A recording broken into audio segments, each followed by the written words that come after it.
Tollywood director Tarun Bhaskar గురించి ప్రత్యేకంగా ఇంట్రడక్షన్లు ఏం అవసరం లేదు. యంగ్ డైరెక్టర్ ఇప్పటికే తన టాలెంట్ ఏంటో పలు దఫాల్లో నిరూపించుకున్నాడు. ఒక్క డైరెక్టర్గానే కాకుండా యాక్టర్గా కూడా తన సత్తా చాటాడు. ఇటీవల వచ్చిన కీడా కోలా సినిమాతో అటు డైరెక్టర్గా ఇటు యాక్టర్గా 100కు 100 మార్కులు కొట్టేశాడు. కలెక్షన్స్ పరంగా కూడా ఆ చిత్రం బాక్స్ ఆఫీస్ను షేక్ చేసింది. కానీ ఇప్పుడు ఆ మూవీతో తరుణ్ భాస్కర్ చిక్కుల్లో పడ్డట్టు తెలుస్తోంది. ఎస్పీ చరణ్ ఇప్పుడు తరుణ్ భాస్కర్ పై లీగల్ యాక్షన్కు రెడీ అయిపోయాడు. కీడా కోలా చిత్రం టాలీవుడ్లో క్రియేట్ చేసిన సెన్సేషన్ అంతా ఇంత కాదు. నటుడిగా డైరెక్టర్గా తరుణ్ భాస్కర్కు మంచి పేరే తెచ్చిపెట్టింది. ఇండస్ట్రీ నుంచి కూడా మంచి అప్లాజ్ లభించింది. ఈ మూవీలో తరుణ్ భాస్కర్ చాలానే ప్రయోగాలు చేశాడు.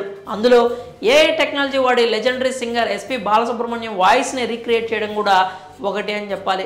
అయితే సోషల్ మీడియా వరకు ఇది బాగానే ఉన్న తరుణ్ భాస్కర్ మాత్రం దాన్ని ఏకంగా సినిమాలో వాడేశాడు. సినిమా పరంగా ఏఐ వాయిస్ని అందరూ ఎంజాయ్ చేసినా ఇప్పుడు ఆ పనే తరుణ్ భాస్కర్ని చిక్కుల్లో పడేసింది. తరుణ్ భాస్కర్ ఎస్పీ బాలసుబ్రహ్మణ్యం వాయిస్ని వాడడంపై ఎస్పీ చరణ్ ఆగ్రహం వ్యక్తం చేసిన విషయం తెలిసిందే.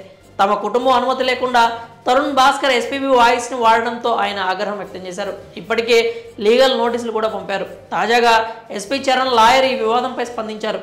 తరుణ్ భాస్కర్ చేసిన పనికి క్షమాపణలు చెప్పడం మాత్రమే కాకుండా ₹1 కోటి నష్టపరిహారం కట్టాలని తెలిపారు. అంతేకాకుండా రాయల్టీలో షేర్ కూడా ఇవ్వాలంటూ డిమాండ్ చేశారు. ఈ వ్యవహారం ప్రస్తుతం టాలీవుడ్లో పెద్ద ఎత్తున చర్చకు దారితీసింది. ఈ వివాదం ఇప్పుడల్లా సమసిపోయే పరిస్థితి కూడా కనిపించట్లేదు. గతంలో నోటీసులు పంపిన సమయంలో ఎస్పీ చరణ్ ఏఐ టెక్నాలజీని ప్రశంసించారు. ఇప్పుడు మన మధ్య లేని ఆయన తండ్రి గాత్రాన్ని ఇలా టెక్నాలజీ ద్వారా రీక్రియేట్ చేయడం బాగుంది అన్నారు. అయితే ఇలా తమ అనుమతి తీసుకోకుండా వ్యాపారం కోసం వాడుకోవడం మాత్రం కరెక్ట్ కాదంటూ చెప్పుకొచ్చారు. అందుకే లీగల్గా ముందుకెళ్తామని చెప్పారు.